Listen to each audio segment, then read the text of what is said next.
after further review, a Clemson student's perspective on sports. It's AFR time, baby. Let's get up. Let's get rolling. That's right. Personal foul, 69. Offense. He was giving them the business. He played it down. Okay, so if Trevor Lawrence isn't either the second or third string quarterback in the fall, I shave my head and you get a tattoo? Well, you gotta get a head tattoo. You gotta shave your get a head tattoo. Now we're talking. And get a head tattoo. And a personal foul on number 99 of the defense. After he tackled the quarterback, he's giving them business down there. That's a 15-yard penalty. And now your host, Jay, Bradley, and Evan.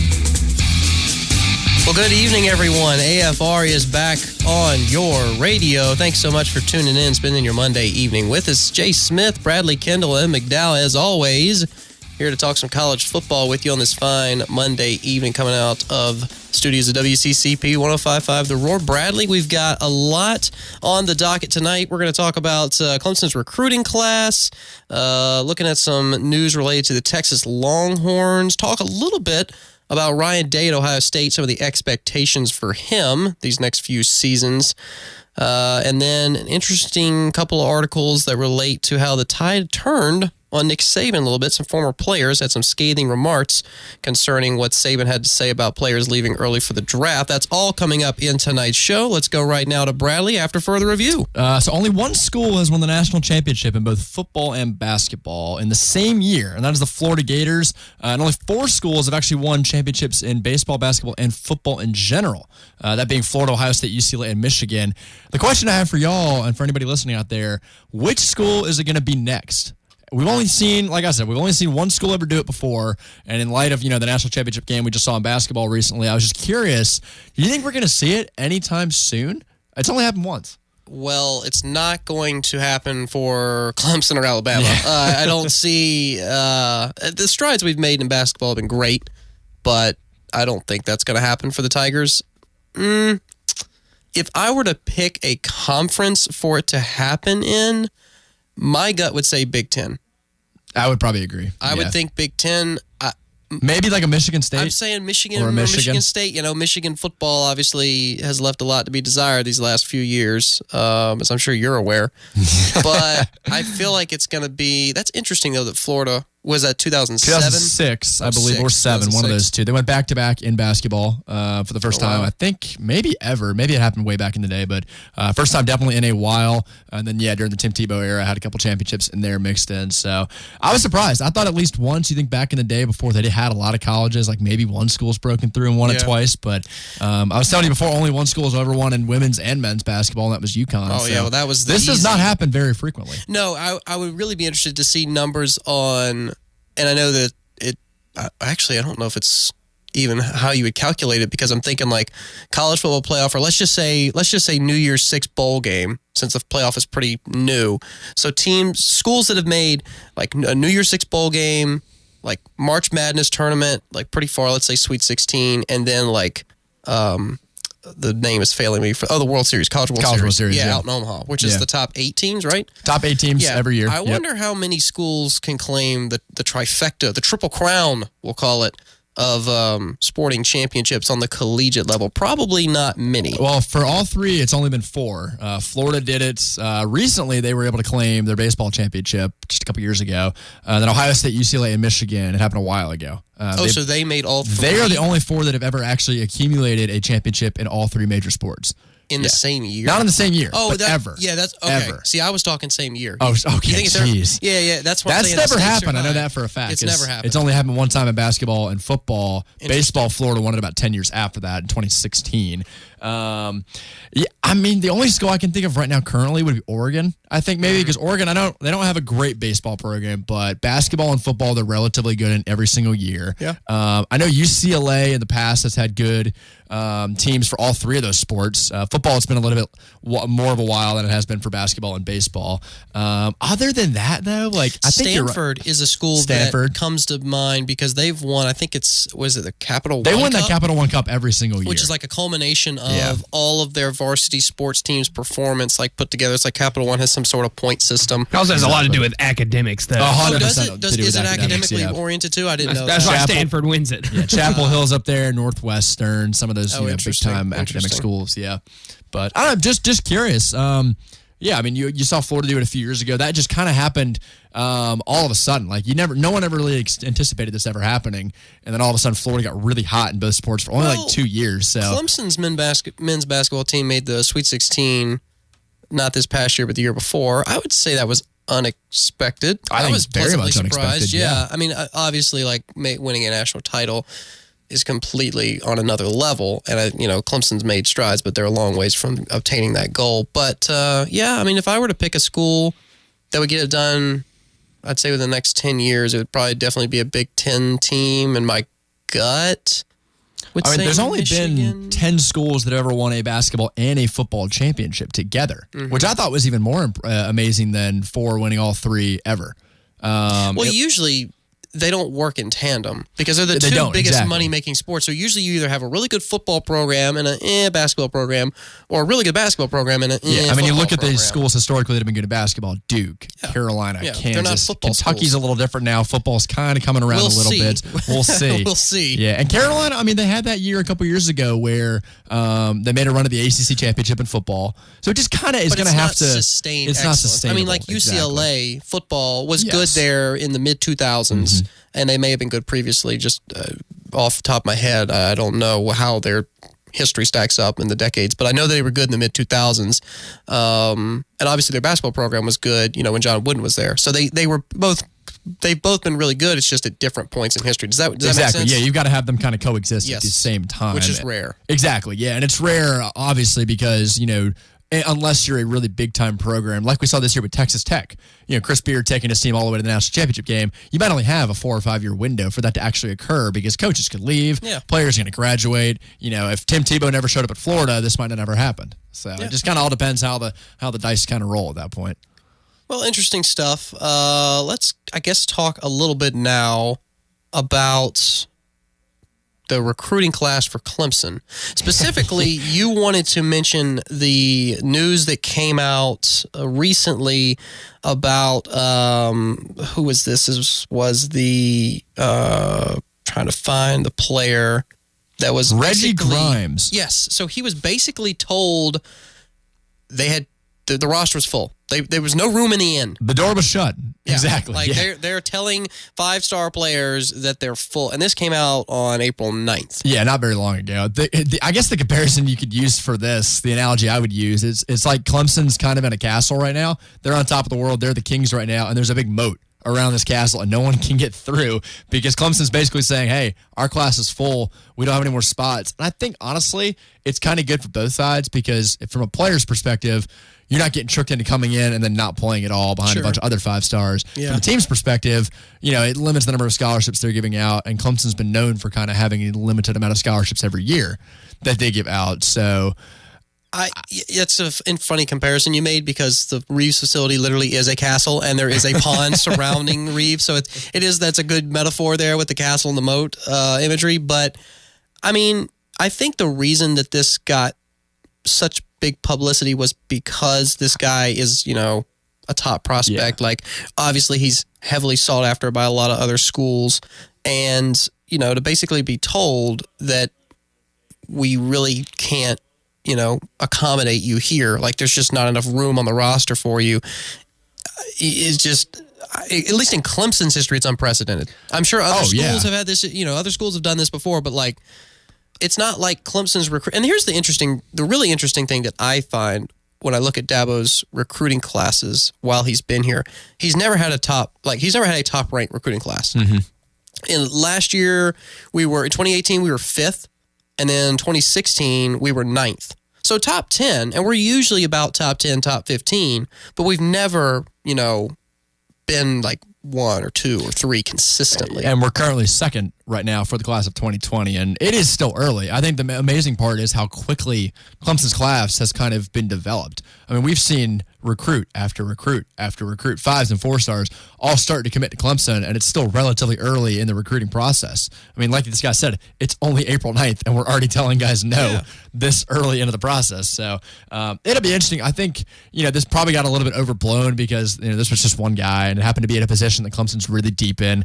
So it's not like, I don't think Dabo's saying we're getting rid of, we're saying no to all recruits. It just happens to be a guy that's at a defensive line, linebacker position where we're already kind of pretty good in. I like the last line in this article that it says that Clemson is becoming the Leonardo DiCaprio of the college football world. Oh, you're a 10? I think I'm going to pass. You may be a 10, but you're on the low end of the 10s. Just Dabo Sweeney things. Well, again, I think it speaks to the fact that Dabo's created the culture where they can be selective with who they're bringing in. And obviously, the national spotlight is on the Tigers now. Probably shining brighter. I don't think it's a stretch to say that the light shining on Clemson's program is brighter than anybody else's, even Alabama's at this point, based off of last year's national championship. And so, yeah, I mean, if this kind of stuff, keeps happening and Clemson still is bringing in, top guys from around the country, that's the biggest thing when it comes to recruiting, because that's really what drives your success or failure, in my opinion, as a college football coach, is whether or not you can recruit. And some of the greatest recruiters, Saban, Meyer, Dabo, throw me another one, Bradley. What's another great recruiter? You said Harbaugh? Yeah, that's a good one. Jim Harbaugh. That's true. I'm trying to think somebody West Coast. Hey, maybe like a David Shaw, getting people to go to Stanford, finding talent amongst really smart athletes and be able to, produce every single year. Drawing those guys in is going to largely lead. Now, yes, Chris Peterson. Clemson has a reputation. Yes, that's another good one. Clemson has a reputation for bringing in guys that aren't quite, the 5-star, the 4-star caliber, right there, the kind of middle of the road guys, and it takes them a while to develop. Well, I think it's a while we had to. It wasn't, we didn't have the abilities we have now to bring in these kind of 5-star recruits. But Clemson still has, it's not like Clemson's been bringing in the top recruiting class for 5 straight years, and it's just stacked with 5 stars. We've had to bring in 2 or 3 stars, 4 stars, and kind of develop them. Yeah, and that speaks wonders to, the coaching staff itself. Not only are they able to recruit these kind of guys, but they're able to develop them. And now you're seeing with all the 4 and 5 stars we've got, they can come in and they're already ready to produce as freshmen. We saw last year with a couple of wide receivers that produced, in the college football playoff. Usually it would take at least 2 to 3 years to get these guys ready to go. But I think this is a testament to how on par Clemson is with Alabama now. Well, we now have the ability to bring in guys that we pick and choose, let alone that we can get to come here. I'm still of the opinion that comparing yourself to Alabama is really, you're doing yourself a disservice. I mean, and I don't think Dabo does. And I don't think Clemson's deliberately Clemson doing embraces that. their own identity. Clemson, they've charted their course. They, do things in some ways similar to Alabama, in some ways completely different, and it's working for them. And so they're charting their own course. And I mean, yes, you want to, I guess, compare Clemson to other schools or other programs, past success, whatever. But at the end of the day, Dabo has chosen a very different direction for how he wanted to lead his program compared to some of the other great coaches of this era. Yeah, and that's exactly why we're having so many guys reach out and want to come to Clemson. I mean, you've got guys nowadays that are picking and choosing Clemson to be in their top 5 pretty consistently because they've seen how it can work, having, the family side of things, the nice way to treat guys and be able to succeed at the same time. This may be a sign of the tide's turning, you could say, between what Alabama's done in the past, dominating everywhere. Now they've got a new contender, especially in the recruiting game, not just on the field. Was that pun intended, Bradley? Be honest. Well, Jay already mentioned it before. He said the tide is now turning in Alabama, so I was just piggybacking off of that. It's overused. It's too easy. Overused, but it's still good. It's about as overused as the caption was at the championship game saying there's low tide forecasted today when we played Alabama. So everybody used that. I didn't see that not one single time. No. Really? This was back in 2016, so maybe it was a couple I didn't years see ago. it 2 years ago either. Well, I used it. And so just because you use it, it was popular? Well, I had friends telling me, I was going to use that caption, but you already used it, so oh well. Right. What do you think the timeline is? This is just hypothetical because we're kind of off on a tangent now. What do you think hypothetically, how long it's going to be before we see more I mean, I know we've got the IPTE building being renovated right now.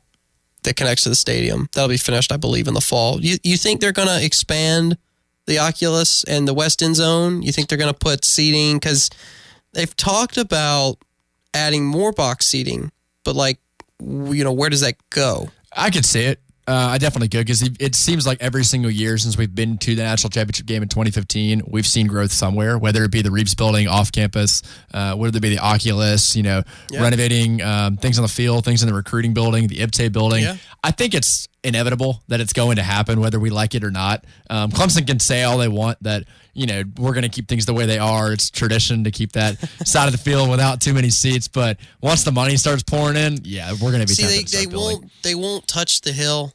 I just don't. They shouldn't. No, I don't think they will. I really don't. I don't think they'll ever, because that view looking from the West End Zone towards campus is really iconic, very pretty view, and it's really unobstructed right now because all you've got is the hill, and then that the jumbotron structure, which I would imagine that's another thing that I'm thinking about. They're going to have to either update or do something with the numbers outside the signage, scoreboard. And on both sides. I don't think the school deliberately thought about this when they put those up, but I don't think we anticipated not a bad problem directly having to change this a year later, because you can see how the way they organized those playoff years up at the top left of the stadium on the west side, it's already basically on the edge. Yeah, they're running out of room. 2016, 2017, 2018. Yeah, they're running out of room. You got to squeeze in 2019 somewhere in there. Yeah, so I guess just slide those over at some point. And this will probably happen too with the other side with all the players we've got. I mean, you're going to see maybe Deshaun's name get up there, or maybe Trevor Lawrence. That's interesting. I would like I would like to research or talk to somebody in athletics that would be knowledgeable enough to explain how that process of getting a name on, because they've got, I think there's an announcer, there's a coach, and then it's players, right? But correct me if I'm wrong, but I think there's Bob Bradley, who is the SID for Forever and a Day. Yep. And then there's it's not Heisman's not the coach, it's not Riggs, it's Frank Howard, I think. That's the coach. I believe Howard's up there. Yep. If not, he should be. It's mostly just player names though. That's the there's Jerry Butler and there's Banks McFadden, Terry Kennard's up there. But see, I want to know the criteria, because they have the College Football Playoff and Championship logos on the south side, and on the north side is just the players, right? I think so. They're not. I think you're right. I've never looked up behind me in the student section towards the south side, like the grandstands. I know it says Clemson welcomes you to Death Valley, but I think on the left, so towards campus, you've got the national championship logo thing, and then on which says 81 in 2016, yep. And then on the right, facing the Oculus, you have the College Football Playoff logos. Yes, you are correct. And they had that original 1981 championship on the west side, I believe, on that sign next to the Allen Reeves Recruiting Center. It was on the other side. Yes, they got rid of that, and then they just moved it up to the top. Yes. And now that we want it again, there's going to be a lot of shifting around the stadium. They're going to have to... It's interesting because people have talked about, Deshaun's going to get his name up there, or some Hunter Renfro's going to... And it's where is it going to go? I've never taken the time to look, but I'm real curious, as an Alabama fan, what it looks like on their side of their stadium with the 16 claimed championships they got. Do they just have a long, running total wrapped around? I don't know. Maybe it's electronic and they just keep funneling them through so they don't have a lot of space taken up. There you go. Interesting conversation. Got to cut to a quick break. We'll be back here in a few minutes. Stick around. When seconds count, a coach must have a team that can perform. The Tigers certainly proved that in the national championship game. You can expect the same from Priority One Security's local monitoring station. Break-ins happen in a matter of seconds. Well-trained, highly skilled operators' rapid response makes all the difference between a break-in and an attempted break-in. Trust in local monitoring from Priority One. See us on the web at Priority, security.com, 888-407-SAFE. Washington has come to its senses by reducing our tax burden. Now we can take advantage to reinvest in ourselves and our businesses to continue our economic growth. I'm George Jeffries with Metal Building Supply Company. It's a great time to start that business dream of yours, or perhaps expand or refurbish your existing facilities. Come see us or call us at 864-295-0506. Talk with me or Kevin Brown about how we can help you, and God bless America. It's moving day, and Tiger Moving Company is here to help. Skip the headache. Hire the professionals with the right tools for your move. Their clean-cut and reliable team pack and assemble furniture seamlessly, so all you have to do is make yourself at home. To top this all off, they even start and stop the clock at your house, charging you a flat hourly rate. No rounding up. Call today at 908-9028 or email tigermoving@gmail.com to make your next move with Tiger Moving Company. Vehicle repairs can be a painful experience, from shops that overcharge to mechanics who don't know what they're doing. My Garage by Essex, with over 100 years of combined experience, is that vehicle repair shop you've always wanted. Specializing in computer diagnostics and engine repairs with a strong focus on preventative and scheduled maintenance, suspensions, brakes, heating and cooling. Call or stop by My Garage by Essex on Highway 93 in Clemson, 633-5800. Who's ready to travel? Spring means warmer weather, and warm weather means travel time. Why not travel on a set of Yokohama radial tires from Steve's Tire and Service in Easley? Steve's Tire and Service is going to be offering up to $100 mail-in rebate on Yokohama radial tires April 1st through 30th. The Avid family and the Geolander family are among this rebate, so get on over to Steve's Tire in Easley today. Call them at 859-1361 or check them out online, stscnow.com. The 2019 blowout rolls on at George Coleman Ford, where SUVs cost less than Travelers Rest, like a 2019 Explorer, suggested retail $40,905, sale priced at just $34,999 plus tax and tag, and never any document fees at George Coleman Ford. We're the fourth generation of Coleman's is taking great care of you. The 19 model blowout sale at George Coleman Ford, where SUVs cost less than Travelers Rest. You're scared. You cannot pay your credit cards. You cannot pay your medical bills. Someone suggests to you debt consolidation, combining them all in one payment. Can you really afford that? Is there something else you can do? Call me and see if bankruptcy can help you. Call me, Robert King. Together we will look for a thoughtful solution to your legal problem. Thompson & King, 300 South Tower Street in Anderson. Call 222-0200 or online at thompsonking.com. Thompson & King is a debt relief agency helping people file for bankruptcy under the Bankruptcy Code. Warm weather is on our horizon. When a thunderstorm hits, can it take out your power? Yes. Don't be left in the dark. Be prepared with a Generac automatic whole home standby power solution from Carolina Generators, your local Generac Power Pro Premier dealer, ready to serve you. Start by giving Carolina Generators a call at 864-232-5684 or visit online at carolinagenerators.com to schedule your free Power Pro assessment. Tell them Mickey sent you from 105.5 The Roar.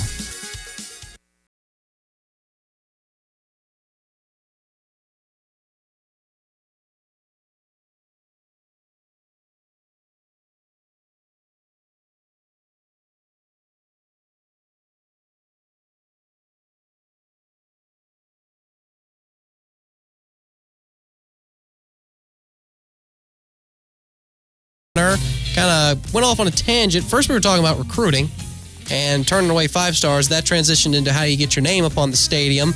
I had a texter inform us about, and I've heard of this before, Bradley, the Ring of Honor. Yep. Didn't know that it was quite as exclusive as a club, but, scrolling through the list right now, you got football names like Banks McFadden, Frank Howard, Steve Fuller, Jeff Davis, Fred Cohn, Jerry Butler, Terry Kennard, and obviously a very exclusive club, and according to the Clemson Tigers website, the recipient of the Ring of Honor has to be a member of the Clemson Hall of Fame, earn at least an undergraduate degree, and then make a significant contribution to the heritage of Tiger athletics, and they get their jersey retired.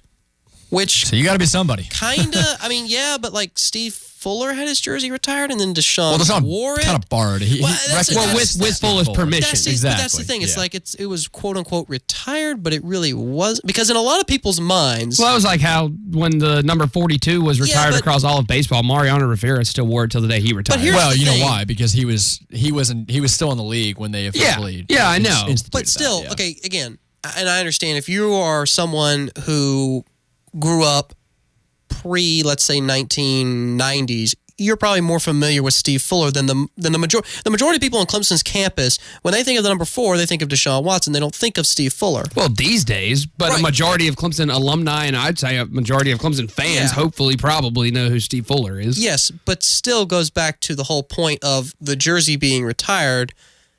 It's like it's weird limbo stage where, yes, you realize that it was Steve Fuller's jersey, and yes, the jersey's retired, but there's a whole generation of Clemson fans that associate that number jersey with a completely different player. You see what I'm getting at?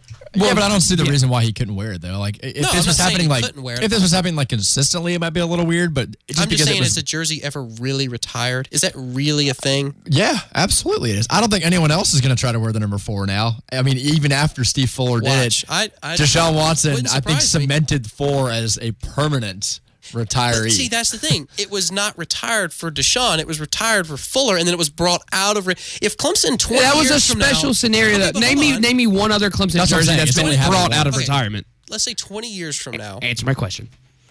Name one other Clemson jersey you know of. Spillers was not retired, I assume, right? Because I know. I thought it was. Feaster wears 28. I thought Spiller's jersey was. Feaster wears 28. So, and he doesn't recognize. And Feaster is not the only one that's worn it since CJ either. But I'm just saying, 20 years from now, there's going to be a great recruit that's going to come through Clemson, and he's going to want to wear Banks McFadden's number.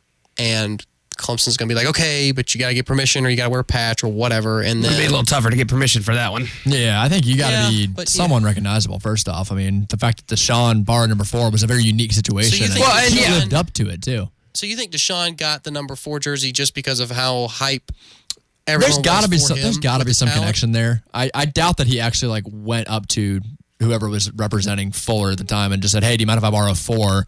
That'd be great." It also probably had a lot to do with the position that he was playing. Because if Deshaun had been a backup cornerback, it was like, "Hey, I want number 4." Steve Fuller would have been like, "Leave me alone, kid." But because he was a quarterback, and like I said, I'm sure there was more there. That makes a little more sense. But in theory, when you retire a jersey, it's not meant to be worn again. This is like a once in a lifetime kind of thing that happened. Yeah. I don't know. Still. But that's also the problem with retiring jerseys and why you don't see it done as much anymore, because eventually you run out of numbers, right? You retire enough of them. Look at the Yankees. They've already retired every single-digit number that's ever existed. Right. So you got to walk that line. Yeah, I just think it's interesting sometimes because, different schools, different programs, different teams have very different criteria for retiring jerseys. It kind of reminds me of Kobe, and he got, 2 jerseys retired, right? The 6 and the 24? I think he got both of them hung up in Staples Center. Are they both officially retired? I believe they're both retired. I think they were too. And how that works, and how you can have one player get 2 numbers retired. Well, I think it's also the fact that if Steve Fuller, I know he was a good player and all, but if it was like an all-time like a Michael Jordan at UNC, no one's going to even try to go after that number. Like, why would you? Well, you just picked the best player at that sport ever, so that's a bit of an outlier example. Yeah, all I'm saying is though, Deshaun Watson is probably one of the greatest Clemson Tigers we've ever had at Clemson. Absolutely, 100%. Why would you want to wear number 4 at that point? To add to the legacy. You better succeed. Here's the thing, right? I'm just playing devil's advocate here. I think it's an interesting conversation.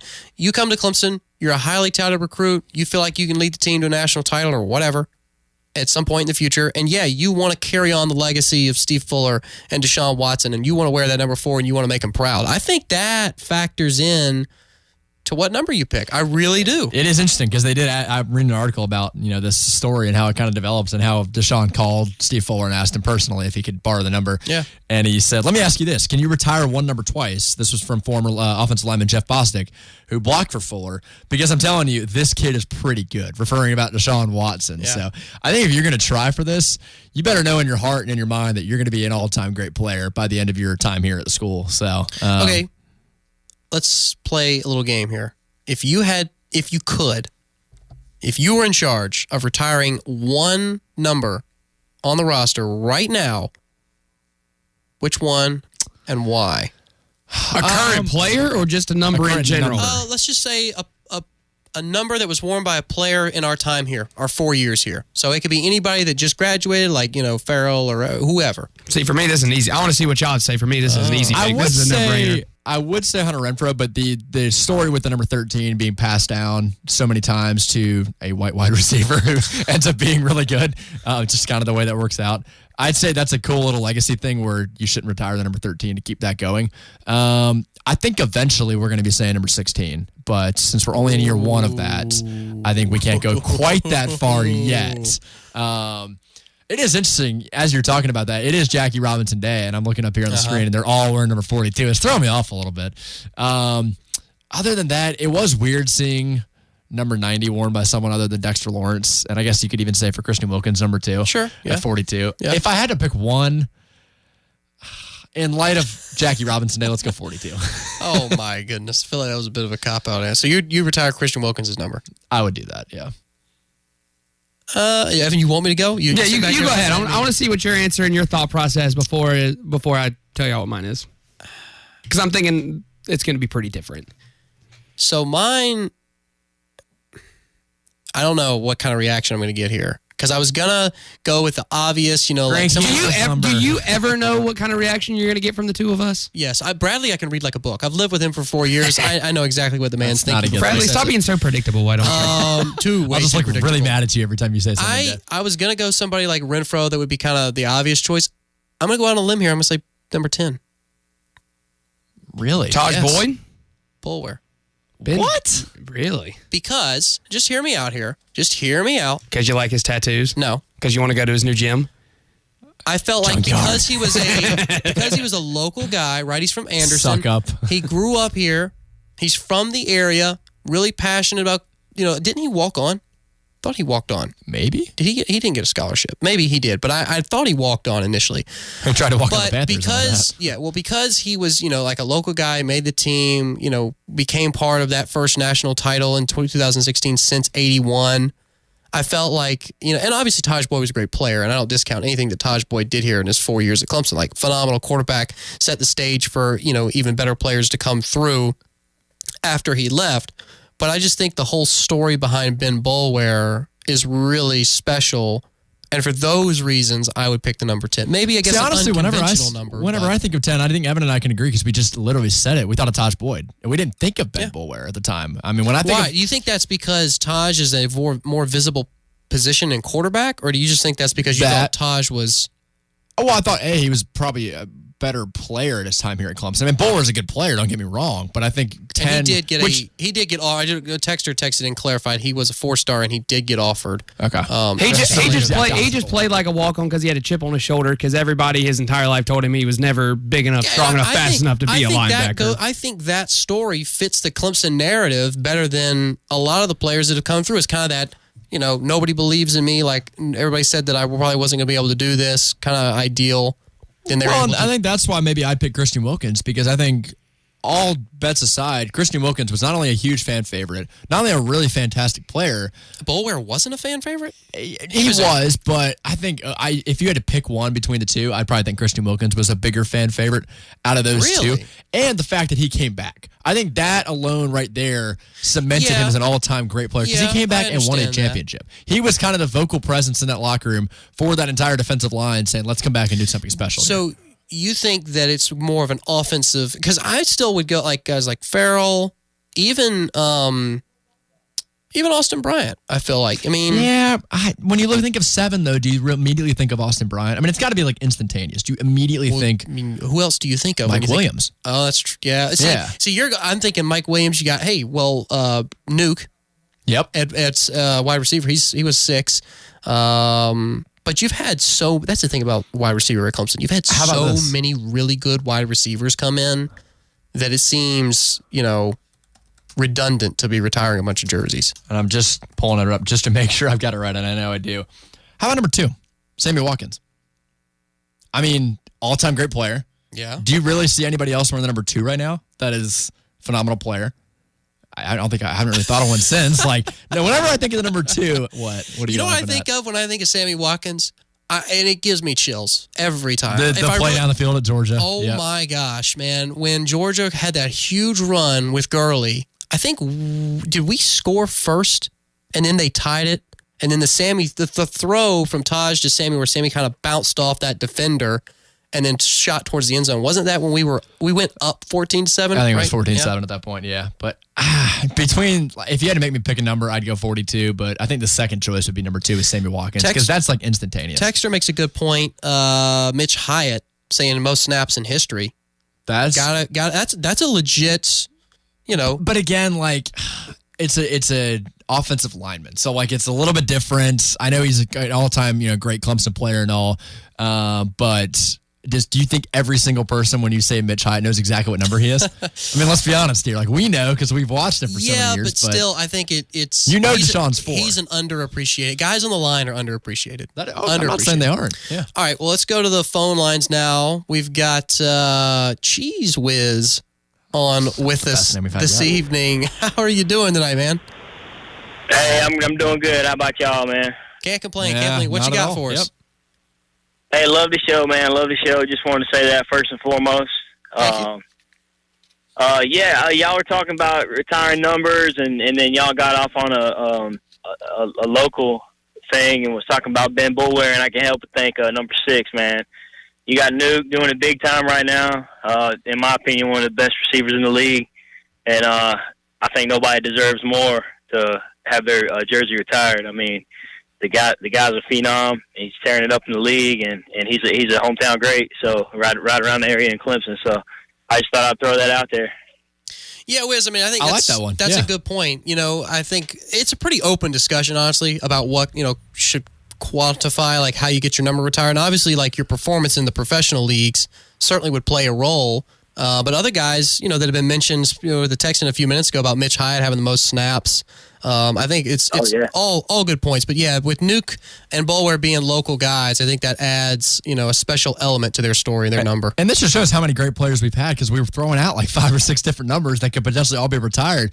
But eventually you got to realize we're going to have great players in the future too, and they got to wear some numbers. And can I just say before I throw out my answer, Cheese Whiz, you just gave me chills talking about Nuke being such a local guy and having gone to Daniel High School and now being one of the best wide receivers in the entire NFL. That started right here. That started 10 minutes down the road from Death Valley, went into Death Valley, and now he might go down as one of the best wide receivers of all time when it's all said and done, if Deshaun can stay healthy and keep slinging it to him on Sundays. And how special is that to see 2 Clemson players, in the NFL on the same team? Not only 2 Clemson players, 2 all-time great Clemson players. That's awesome to see. Yeah. Awesome to see. Yeah, and it's just crazy, man. And you talk about growing up 10 minutes down the road. I mean, I'm a local guy myself. I bleed orange, and I can remember the Daily Journal putting out a newspaper article of him when he was playing for Daniel. The dude lost his helmet, ran the ball down the field, and they got a snapshot of him. His dreads was going crazy, helmet off. Nothing but raw determination out of that guy, man. And it's just awesome to see him succeed the way he has. So I would take all y'all's comments off air, man. I appreciate y'all giving me some time. Yeah, absolutely, Wiz. Really appreciate you calling in. Glad you enjoyed the show. I think it's an interesting debate, because everybody's got a number in mind that they feel, and they got a reason, right? There's always a reason for, and this guy has success in the NFL. This guy has the most snaps. This guy did this for the program, or he's a local guy. And I'm going to tell you, I know we're up against the break, so I'm going to make you wait. I'm going to hold on to this until after the break, because my guy, my number, my reason is completely different than everything we've talked about so far. Well, the text line is going off, and you want to call in, feel free to do so on the North Lane Communication phone lines or text in. We've had a lot of conversation going on tonight, and if you want to tweet at us, you can always do that. That's at After Review Show. We try and stay pretty active on Twitter. You can tweet us anytime, and we'll get back to you. But we're going to take a quick break. We'll hear Evan's pick and his reasons after these commercials. Stick with us. You have cracks in your driveway, sidewalk, or settling pool decks? Why tear it out when you can lift it? Canty Foundation Specialists can raise concrete slabs back to its original position using our patented polylevel process. Call Canty today at 864-475-1671. Don't replace it, raise it. 475-1671 or visit us at cantyfoundationsc.com. The 2019 blowout rolls on at George Coleman Ford, where trucks cost less than travelers rest, like an F-150 with Chrome package, suggested retail at $52,230, sale priced at just $40,999. We're talking great deals at George Coleman Ford, with the 4th generation of Colemans taking great care of you. The 19 model blowout sale at George Coleman Ford. With approved credit, must finance through Ford Motor Credit. The Vault in downtown Greenville has the coolest retro fan apparel, throwback gear from over 200 teams, NFL, MLB, NHL, NBA, and over 100 NCAA teams. Local gear from the Greenville Drive and Swamp Rabbits, as well as defunct teams like the Greenville Braves. You'll find something you love at the Vault. Learn more at vaultretrosports.com and find us on Facebook and Instagram. Call 864-370-7850. The Vault, 213 North Main Street in downtown Greenville. Light them up right now at the Pendleton Tire Company. Take advantage of the Cooper Tire Spring event going on right now through April 30th. Purchase 4 qualifying Cooper tires at the Pendleton Tire Company and claim up to a $100 prepaid card by mail. Choose from the great options like the CS5 Ultra Touring, the Discover AT3 Family, and more. Give Joey or Zach a call today at 646-3694 or check them out at pendletontire.com. You've heard talk about Harbin Lumber's strong customer service and elite customer support. They know that time is make or break for you contractors and handymen. Harbin Lumber will walk you through the project from start to finish, providing your order in full and on time. Harbin Lumber will partner with you and find solutions that will not create costly issues and problems later. Call today at 353-5053. That's 353-5053. Harbin Lumber Company. All they need is an opportunity. They will earn the rest. Oh, the air is so stale in your car, dear. I'm gagging. Still able to speak, though. Don't you want fresh air for Granny's little darlings? All that dirt and odor outside gets into your car and into their precious lungs. Well, you can't always choose what gets into your car. Block and control odors in your car with the power of Febreze and Purolator Boss Premium Cabin Air Filters. Find your retailer at pureoil.com. Do you know about Febreze, dear? It helps severe smells like a thrift store. The Gold's Gym Spring Sale is going on now. Join Gold's Gym today for only $10 and no contract. That's right. You can start your fitness journey today for only $10 and no contract. Gold's Gym has everything you need to get healthier this spring, including group exercise and boot camp classes, personal training, and more. Visit goldsgym.com/10 to learn more. Valid with select new memberships at participating locations only. No commitment required. Some restrictions may apply. Offer ends this Thursday, April 18th. Buying a mattress can be a difficult process, but that can all change with one visit to Engineered Sleep. They are a mattress manufacturer that opened their doors to the public. You get factory direct pricing, a mattress made just for you, and free delivery all over the upstate. Your mattress will be made and delivered within 1 to 5 days.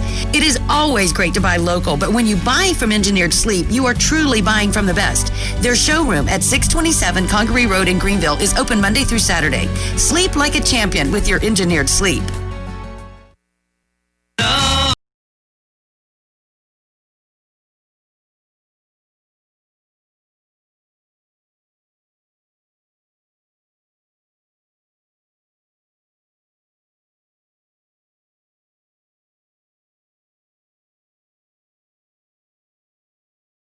Yeah, I had a few technical difficulties, but hey, John Height's here, and he's getting us worked out. Our almighty savior. Yeah, he's there to tell me when I forget to push the button that actually puts the music on air, so that's actually super helpful, because when you don't do that, fun fact, the music doesn't play on air. And you get silence. You get what do they call that? They call it dead air. Dead air. Yeah. There you go. Don't want dead air. Yeah. But we're going to get back into this discussion. We've had a lot of text-ins, had a caller this past segment talking about what number that they would retire if they had to choose one right now.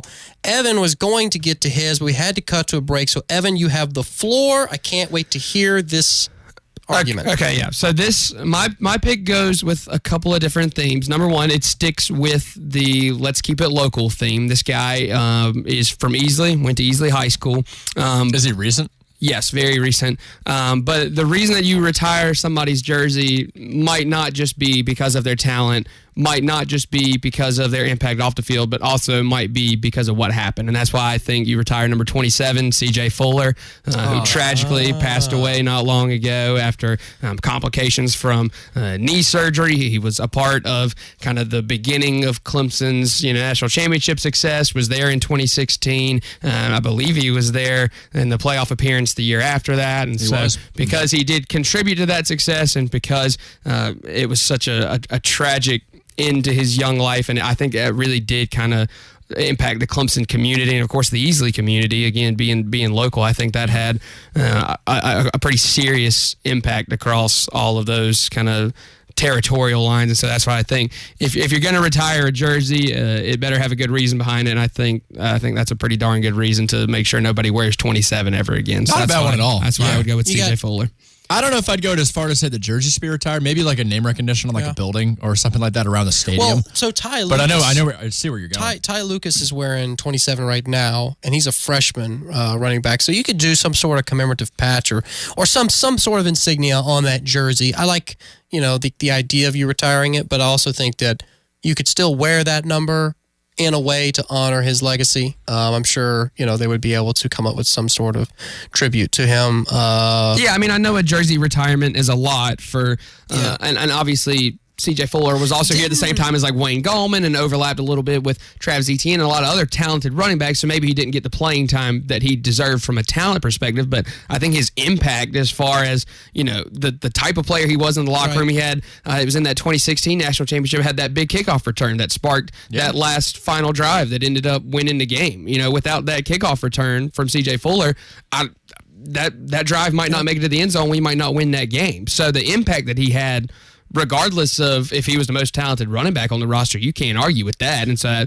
that's why I think there's a lot of different reasons to retire a jersey. And I think that this being kind of like a ceremonial gesture as far as to the Fuller family, just kind of thanking CJ for the type of athlete and the type of young man that he was here at Clemson, I think that would mean a heck of a lot more than just saying, oh, this guy was the most talented player we ever had, that's why you can't wear his jersey. Well, speaking of impact, we had Deadhead Tiger texted in before the break about another CJ Spiller, and how, the fact that all of his success kind of put Dabo and Clemson on the map, at least in the recruiting sense, and the legacy that, Spiller left on the program. Because we've talked a lot about, players that have kind of left their impact or kind of been building blocks to, other great players that, come into the program a few years after them, but Spiller was kind of the first one.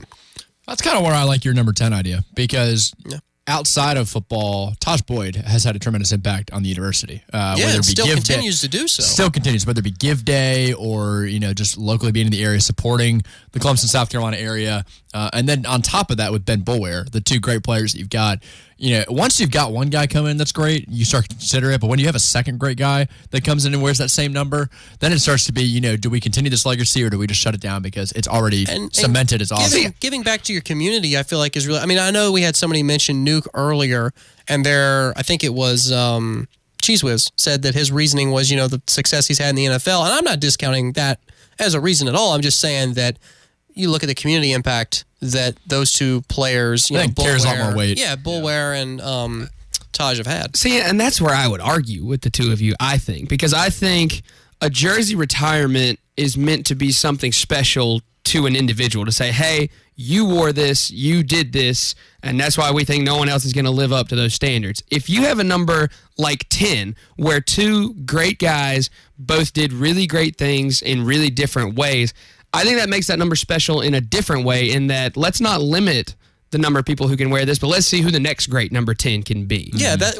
carrying on the tradition is exactly. So that's why I think you don't retire that kind of number. I think if you've got those two guys that are so close and back to back, and were, like I said, both great in different ways, then you leave that number open. Because if you do retire that number, then you have to put Taj Boyd / Ben Boulware, and that just doesn't seem as special to me. What about 4, where again I understand? Well, then you're gonna have to re-retire that number, but again, and that's different, and that's not as special to me. A lot of people now, a lot of fans that are going to associate the number 4 with two players, Steve Fuller and Deshaun Watson, and that it's just seared into their brains. Now, if you're an older Clemson fan and you've been watching for, rooting for several decades, obviously you probably have more allegiance to somebody like Fuller. But most the students at the school are, I'm sure, overwhelmingly Deshaun, because that's what they. Well, of course, it's recent. That's what they grew up, and they were at the school when he was playing here, and that makes sense. But I still struggle with the whole idea of officially retiring a jersey for good. I think that you can still wear a jersey that was worn by former greats, whether you're tributing or doing some sort of patch or insignia that kind of commemorates that.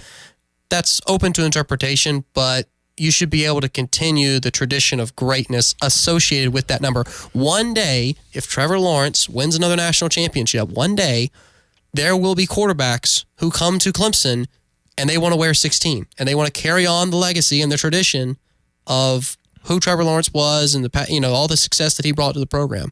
There's really no wrong answer to this. I mean, you could recognize jerseys, and that's great, but you could also carry on the tradition. That's also great. I mean, it goes both ways. We were talking about maybe number 9, a possibility with Wayne Gallman and now Travis Etienne, but I think you're right, Evan. When you have two guys that are able to do it, you might want to just try to carry on that tradition, because let's be honest, 5 or 6 years from now, we're going to have a lot of great Clemson players that are still playing and that have played in the past that probably are going to be worthy of jersey recognitions.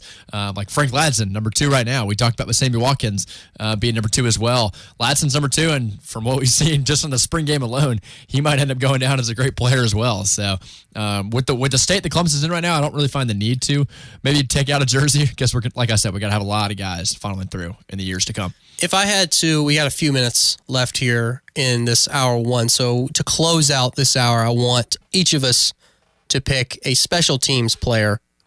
This is a little off the cuff here. Special teams player number that you would consider retiring, or there'd be some sort of special commemorative thing. For me, it would be Catanzaro. 39 is the number he wore. I can't think of any other players off the top of my head that have worn 39 that would kind of warrant that, but I mean, I guess Renfro's technically 13, and he was a kick returner, so I guess that counts as special teams technically. I mean, maybe Hugel just because of the comeback story after tearing an ACL as a kicker. Predominantly played on special teams. Think about everything Catanzaro did for Clemson. He'd be the only guy I would even consider special teams for reasons. Really? To be honest, I mean, yeah. Do you really have any other names that really ring a bell that have been all-time greats for the university as a special teams player? Doesn't happen. I mean, it doesn't happen in any team very often. It's very rare. No, it's because it's an offensive exactly. usually, or they have to be phenomenal on defense. Yeah, or someone like Aguayo at Florida State that was setting records left and right for how many kicks he was making in a year. That's really the only reason I think you could come up with a jersey retirement for a kicker or another special teams guy. Give me Bradley Pinion, the punter, number 92. Yeah, Pinion. That's a good one. Yeah, I didn't realize how much I missed him until I watched Will Spires punt. And then absence makes the heart grow fonder. Bradley, we miss you. Oh, you know what, though? The new guy coming Potter, in, man. Let me tell you. I'm excited. BT Potter is, for a man that small, I don't know how he kicks it. You ever smiled so much over a touchback than when BT Potter boots it out of the back of the end zone? I never smiled enough until I saw him in person and saw just how average he looks. He could walk in and introduce himself to me right now and be like, no, that's not he who was you are in at all. TDs by himself on the dance floor and nobody came up to him. He was because nobody knows who he is. No one knows who he is, exactly. He looks like he's in high school. Well, isn't he technically supposed to be? He should still be in high school. You're right. No, but Bradley Pinion, I mean, and he's playing in the league right now. Last I checked, he was with the 49ers. I don't know if he still is, but I mean, he was a kid. I think he was from like the Hickory area, maybe. So he was, not from too far away, and he was a really solid punter, really solid special teams guy, and has been doing well for himself since then. Really interesting. 2 texts at about the same, almost same time came in saying that Chris Gardocki might be the best punter to ever come through Clemson, and I don't know much about this guy. To be completely honest, we got another text in for Gardocki. Is he the one texting? His fans just gathering up.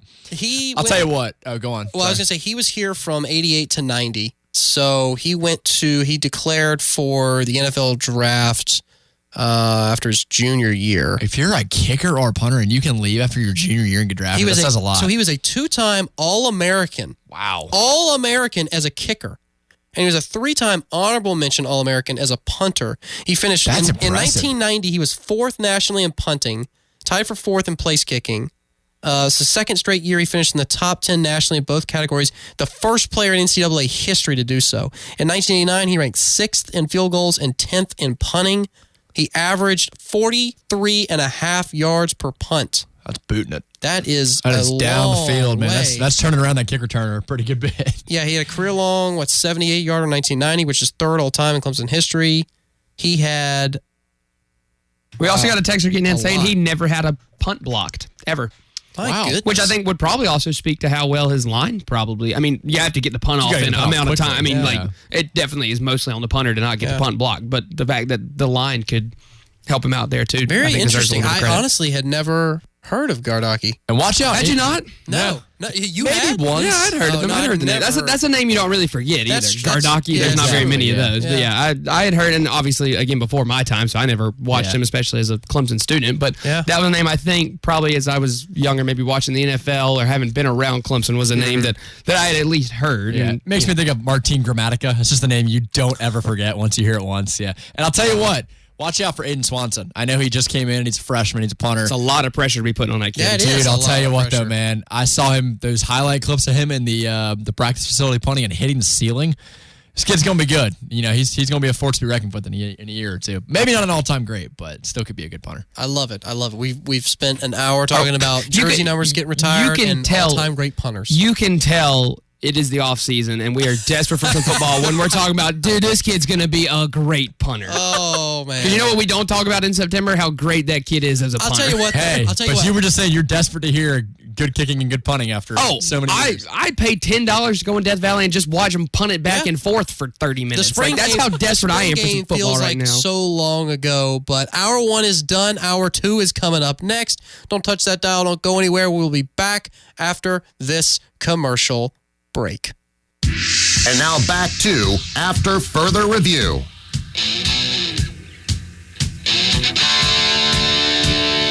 Welcome back to the show. Hour 2 of After Further Review is now upon us. Jay Smith, Bradley Kendall, Evan McDowell. You like how my music was on time that time? Yes, I actually had the volume turned up and button turned on, so we're in good shape. It's kind of hoping for more of like a 30-second pause in between instead of like a 15-second. I mean, if you want it to happen, that's just less time you get to talk. We can just all not say anything for 30 seconds instead of that. All right. Just play a little Black Betty instead. While we were at break, we got another caller, and this goes back to the conversation that we've had now the last couple segments about retiring numbers and best players of all time at a certain position. So a few texters mentioned Chris Gardocki, a name that at least Bradley and I were not overly familiar with. Evan says he's heard of him before. I told Evan, Gardocki sounds like something I'd scream when I stub my pinky toe. Oddly specific, but okay. But we have personal experience. Kool-Aid Jim on with us now, and he's going to give us a little bit of a history lesson on who Gardocki was. What's up, Kool-Aid Jim? Hey, what's going on, fellas? Gardocki was something else, man. He was actually recruited by Danny Ford, and I think he played for Ford the first year, if I remember, and then unfortunately Ford got traded with Ken Hatfield. But he was, like you say, he was All-American kicker, and basically what you could look for, if you were at the 40-yard line of the opponent in, then you were guaranteed 3 points or better. Because he was, he had a leg that was unbelievable, and he was left-footed. He kicked with his left foot. Wow! So, shout out to the lefties out there. Yeah. Shout out to the lefties because he punted the same way, but he was starting punter and kicker from the time he walked on the field, freshman all the way through to his junior year, and he was actually drafted second round by the Cleveland Browns, and second round kicker now, and played with them. He was all pro with them for many years, as a matter of fact. Wow. So, shoot, if you're drafted in general as a kicker or punter, that's pretty cool. But being in the second round, that's pretty impressive. Yeah, he was second round draft pick, man. He was something else. But he was a really cool kid. And what was funny, if you ever get to look up YouTube some stuff, he's on YouTube, I'm sure, but he was a little bitty fella. He wasn't, you know how Pinion's huge. Yeah, well, it kind of reminds me of B.T. Potter. B.T. Potter. Yeah. I mean, a guy that, what was he, 5'7", I think, on the depth chart? He's like 5'8", 150. He's soaking wet. He's me. He is me out there punting and kicking. Gardocki was probably, if I remember right, probably about 5'10", and probably weighed about 175, 180. Wow. Really? Yeah, and a lot of that's in the legs. It is. Yeah, very Yeah, impressive. no doubt. He was kind of a lanky guy. Like I say, he wasn't the prototypical NFL punter, but I was going to tell you one, if you guys got a second, I don't want to take too much of your time, but I got a great kicker story if you give me just a couple minutes. Go for it. Absolutely. Bring go it for on. it. Yeah. Spencer Benton. You guys might know him. I don't know. I'm guessing y'all might have went to school with him or know him. Yeah, we're familiar with the name. Kicker from Myrtle Beach. Oh, yes, yeah. Yes. Yes.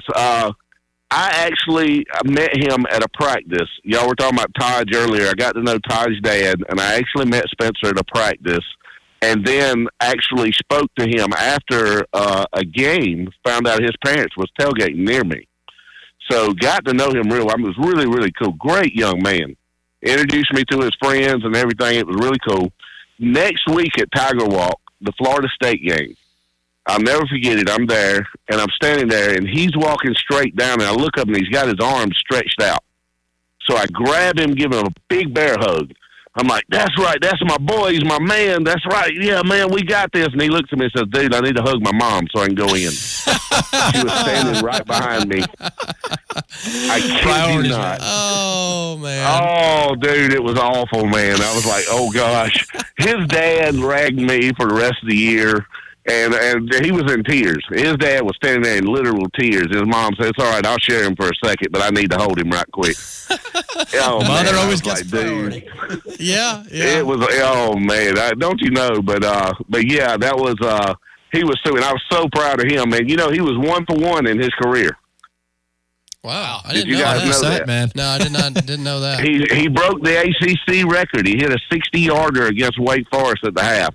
Gosh, that's the only kick you had? I'm going to go because I probably could find some old tape or footage of him kicking because I work over in the video department in athletics at Clemson, and so I might have to go do some digging for some Gardocki film. Yes, if Tim Beret, I don't know if Tim listens, but if he listens, call in, Tim, if you hear this, but I am almost positive that was his only attempt, and he went 1 for 1 and broke the ACC record at the time for the longest field goal. You want to talk about going out on top? That's the way to do it right there. Absolutely. Absolutely, guys. Well, listen, thanks for the time, guys. I enjoyed the show. Sure thing, Thank you, sir. We really appreciate you calling in, Jim, and getting in. I'm looking at pictures here, Jay, and 90% of these pictures of Gardocki, if I cropped your face on there, I wouldn't be able to tell a difference. It is spot on. Yeah, I mean, it's funny because, you know, not really a big guy. Neither is Potter, though. And on the legs, dude. That's just leg. You can't teach leg strength like that. No. Once you've got it, you can go a long way with it. No, absolutely not. And again, I mean, I think it's fun to sit here and talk about, you know, whose number you would retire or who you would consider the best at a position. And we've had, you know, tons of people give all sorts of reasons. But did we ever get to, before the break in the hour, did we ever get to who you would retire, Evan, for a special teams? CJ Fuller. Oh, no. For special teams. I said Bradley Pinion just as a joke because he was a much better punter than I think Will Spires was.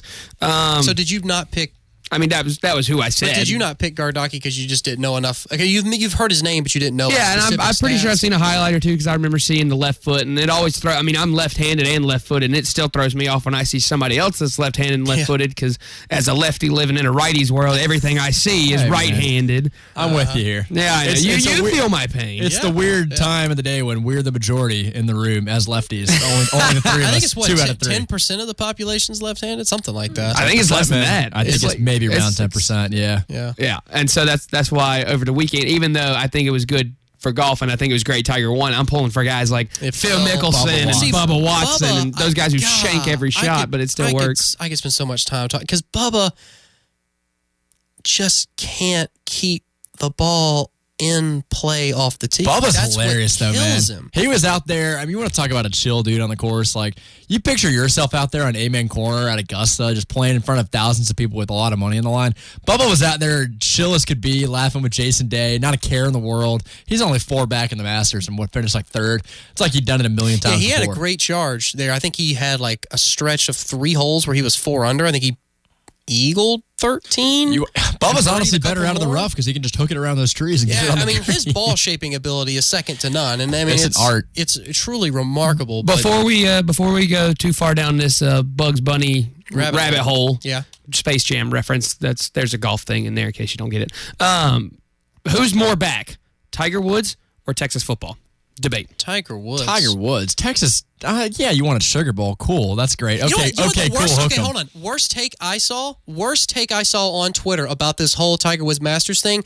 God bless this guy. God bless this guy. His comparison. Was it Evan? No, it was not. Thankfully, I had both of you. One Tiger related His comparison, he said, which was the greater comeback? Tiger winning the Masters or UVA winning the championship after last year?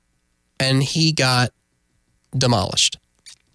I mean, I see where his thought process is coming from. Wait, what do you think? That's a ridiculous comparison? I see where he's coming from. Not at all. You want to talk? Tiger all right, that is actually a very good comparison. Not at all. Absolutely Tiger it didn't is. win a major since 2000. It's been 11 years. UVA's never won a championship, and they were the first number 1 seed to ever lose to a 16. Think about it. It's not like they were. But think about it. Tiger was at the top for almost a decade, a little over a decade, from 97 to 2008, and then he fell off, and then he had to climb back up to the top. If UVA's never won a championship before this year, they were never at the top. But compare UVA and Tiger. They were on top, the number 1 overall seed in last year's tournament. Hit complete. Didn't lose on a buzzer beater. Got blown lost by out 20 by the University of Maryland, Baltimore County. So are you really telling me you like this I really think that's not as bad of a comparison as you seem to be giving credit They for. lost to a school with less people at their school than there were in the stands during that game. And then came back and won the entire thing. That's a great comeback story. Okay, translate it to football. I think Clemson is more accurate of a comparison to Tiger than UVA because Clemson won but I don't think 81. Clemson hit rock bottom, though. And Clemson didn't have as much early like 2000s sustained success at the top. 80s. Clemson was the winningest program in the country in the 1980s. Well, to that I raise you Ralph Sampson at UVA, number 1 overall for about 4 or 5 years back in the 80s. So Again, they didn't win a championship, but they were great. I'm trying to relate it back to okay, so are there other programs, like let's go back to football. Are there other football programs you feel like this is it's mirrored what Tiger had to go through? Not Texas. I wouldn't say Texas is on that level quite yet. They win the championship next year, maybe. Or Miami. Or Tennessee. The closest Tiger Woods comparison I would come up with for college football would be if Notre Dame wises up and fires Brian Kelly and wins the national championship sometime soon. Because then it would have been they were at the top, and then they weren't at the top for a really long time post Newt Rockne, and then won another national championship. Like that'd be kind of similar circumstances. So are we in consensus here that we agree? Because Tiger has been very close in some recent majors. Came in second in the PGA Championship, and then I think he tied 6th in the U.S. Open. Is the Masters the most important major to win? Absolutely. It's the most. I think it's the most recognizable major. It's the one that most people are going to watch. It's where Tiger kind of built his legacy early on as a professional golfer. After 2001, after his win in 2001, the Augusta National literally lengthened half the course to quote-unquote Tiger-proofing. Exactly. I'd say the only real comparison in college football that I would give right now would be Alabama because of how great they were back in the day, complete dominant. And I want to give a texter shout-out because I know you're not piggybacking off of that text because you're not looking at the computer screen, but a texter did get in and say Alabama. Yeah, I mean, just a few seconds ago. Complete domination for a long time, had an all-time great coach. Kind of hit rock bottom, not complete rock bottom, but weren't that great, weren't that relevant for a little while. And then all of a sudden, they won, 6 out of the last 11 championships? You want to talk about a roller coaster. That is up, down right there. Well, Tiger, again, has been really close up till this past weekend. It's hard to say, how he'll, because I know that he's obviously not going to be playing in as many tournaments as he was in his youth, 10 years ago. So we're not going to have as much to go off of, but I still think he's going to give 110% all the majors this year. And I really don't think it's a stretch to expect him to do very well in the tournaments that he decides to play in this year. Would you not almost consider Tiger being in kind of a catch-22 right now in that, you just won the Masters and, it's way better for the sport of golf when Tiger's playing well, but let's say he did try to play in the rest of this year's majors and just completely crashed and burned.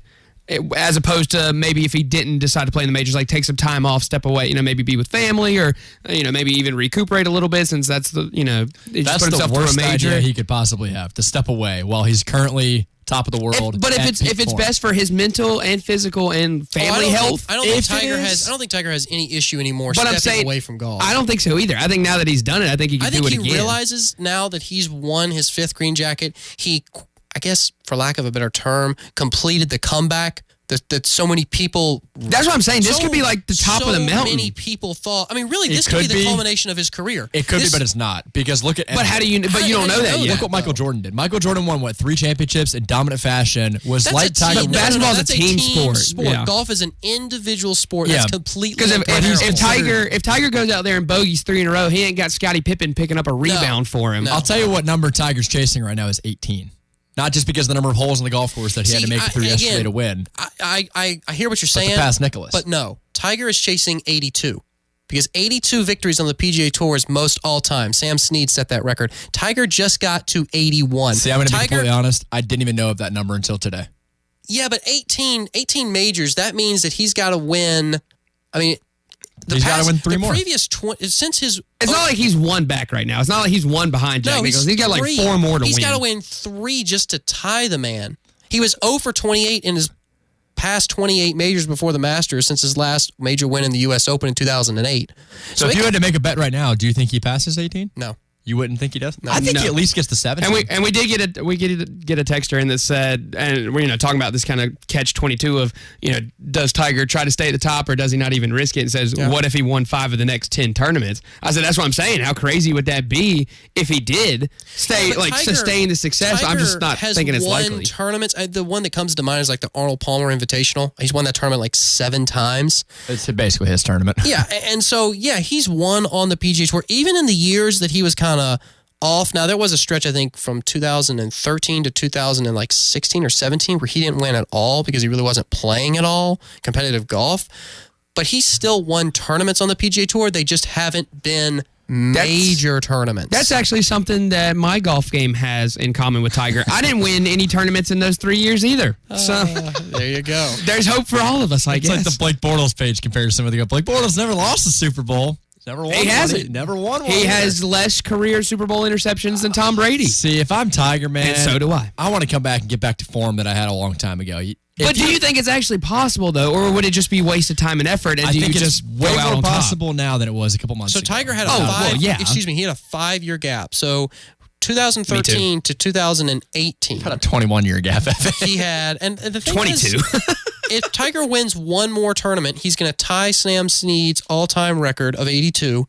If he wins 2 more, he's going to have the most victories on the PGA Tour all time. That's the only record I can see Tiger achieving. I just don't think he's going to get 19 majors. It's a lot to ask, but at this stage of his life, when he's in his 40s. If Tiger's able to come out and win like a couple more majors within the next year or 2, I think then you can officially say he's back. That way you can look at this Masters and say that wasn't a fluke. See, no, I disagree. I think the field... I think that goes back to Texas. Here's the thing, though. The field of the Masters is as competitive as any tournament in golf at all. And so to be able to survive 4 days, to be able to deal with, an early tee time on Sunday, which had never been done before. I mean, Tiger said he was going to be up at 4 a.m. preparing. Because I was too. Yeah, to get there. Tiger said, that's something Tiger and I don't have in common. I was not up at 4 a.m. on Sunday. I have to get up to prepare my body to be able to play a competitive round of golf. He was able to, and you know what? Okay, speaking of championship mentality, let's talk about his performance on Amen Corner compared to the performance of Francesco Molinari or Tony Finau or Brooks Koepka. All 3 of those other guys put the ball in the water, short on 12, that par 3. Tiger played it safe right over the ball. I was right behind it. I saw it from about 5 rows up at Amen Corner, and you could tell as soon as they hit that ball, once one went in the water, the wind started to pick up. You could see it right off the club. Those balls were going right in the water. Domino effect. And it's amazing because for the first time since the early 2000s, people got to see the Tiger effect. Molinari was scared. He was scared. And see, that's where I think this Texas and Tiger debate here both involve trying to define if either one is back. And if Tiger wins a couple more Masters, or not a couple more Masters, a couple more majors, I think then you can officially say he's back. But at this point right now, he won 1 major. He got his Masters in. That's great. Now go do it again 2 more times. If you're Texas, you won the Sugar Bowl. You had a great 10-win season. Now go out and achieve more. Do more. Then I can start saying you're back, and it's not just a fluke. Again, I think I understand where you're coming from. It's tough. You're comparing an individual sport with a team sport. You're comparing a person with a program. Like, people age. Programs really, they don't. They just replace their talent every 4 years or every 3 years. But interesting debate. And, like I said, obviously Tiger had just about everybody rooting for him. Best to win that quote I had from this past weekend about the Masters was Colin Cowherd. Yeah. He said, I've never gotten to a point where I actually was cheering very hard against other golfers. He's I really wanted, he was like, I would have not minded seeing Francesco Molinari get run over by a golf cart at the 12th And the crazy thing is as a golfer, someone who grew up playing the game, I never really wanted other golfers to perform poorly, but I really wanted to see Tiger win. And so I was totally okay with watching those 3 balls for Koepka, Finau, and Molinari just hit that buffer zone and fall into the pond. It was a Hollywood-like ending, man. On 12. Yeah, great stuff. All right, got to take a break. We'll be back in a few minutes. Get back to the football talk. That's next. Everyone has someone in their lives that could use a little surprise, a little pick-me-up. You want to deliver those smiles, but who has the time? School, work, and more. Try Urban Nirvana's online gift certificate. Buy and print it right from your own computer. A great way to treat your wife for making all those tailgate preparations, your college student for all the hard work, or mom, just because. Online purchase and print from your computer. Only at urbannirvana.com. Are you ready to go all in on a car? Granger Nissan knows what car will fit you and your family because they are a leader in the market with competitive inventory. They have everything for everyone. Granger Nissan is a family business, so they know the importance of taking care of the ones we love on the road. You can drive with confidence and ease because Granger Nissan has all new vehicles with a lifetime powertrain warranty. Granger Nissan is not just in the car business, they're in the people business. Stop by Granger Nissan of Anderson on 3510 Clemson Boulevard. You have cracks in your driveway, sidewalk, or settling pool decks? Why tear it out when you can lift it? Canty Foundation Specialists can raise concrete slabs back to its original position using our patented polylevel process. Call Canty today at 864-475-1671. Don't replace it, raise it. 475-1671 or visit us at cantyfoundationsc.com. The Blue Heron in Clemson has weeknight specials for everyone. Monday night, enjoy a 3-course gourmet meal for only $30. Tuesday is sushi night. Buy one, get one half price. Join them on Wino Wednesday for $10 select bottles. Thursday night, enjoy a burger and a beer for $10 at the downstairs bar. The Blue Heron, locally owned and operated. 405 College Avenue in Clemson. Call 864-653-3354 for reservations. Visit BlueHeronFood.com for menu and more information. The Gold's Gym Spring Sale is going on now. Join Gold's Gym today for only $10 and no contract. That's right. You can start your fitness journey today for only $10 and no contract. Gold's Gym has everything you need to get healthier this spring, including group exercise and boot camp classes, personal training, and more. Visit goldsgym.com/10 to learn more. Valid with select new memberships at participating locations only. No commitment required. Some restrictions may apply. Offer ends this Thursday, April 18th. I'm Kristen Bennett. The professionals at Bennett Equipment rent and sell link belt excavators at 3 upstate locations, Greenville, Spartanburg, and now in Seneca. Link belt equipment sets the industry standard for performance and reliability. Bennett also rents, sells, and services many other types of construction equipment with the service you expect and deserve. Call today, 864-277-7272, or visit us at BennettEquipment.net. And remember, if you need to rent it from Bennett. With over 8,000 certified pre-owned vehicles in their network, Henrik Honda easily is ready to help you buy your next vehicle that will exceed your expectations. All their vehicles come with a warranty and your first maintenance included, and they even review repair orders with you to show they truly stand behind their product. Henrik Honda easily wants you and your family to have a safe, reliable vehicle that you tell all your friends about. Check out their inventory at HenrikHondaSC.com. Again, that's HenrikHondaSC.com.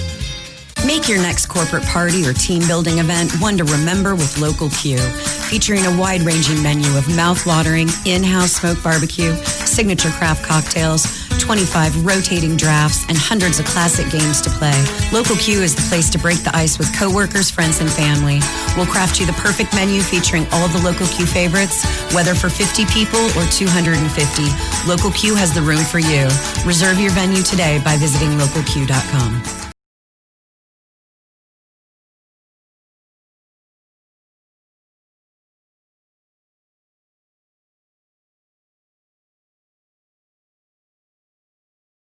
Thanks so much for tuning in. Got a little Masters talk here in this past segment. Talking about Tiger's all-time great. Bradley said during the break, one of the biggest American sporting moments ever.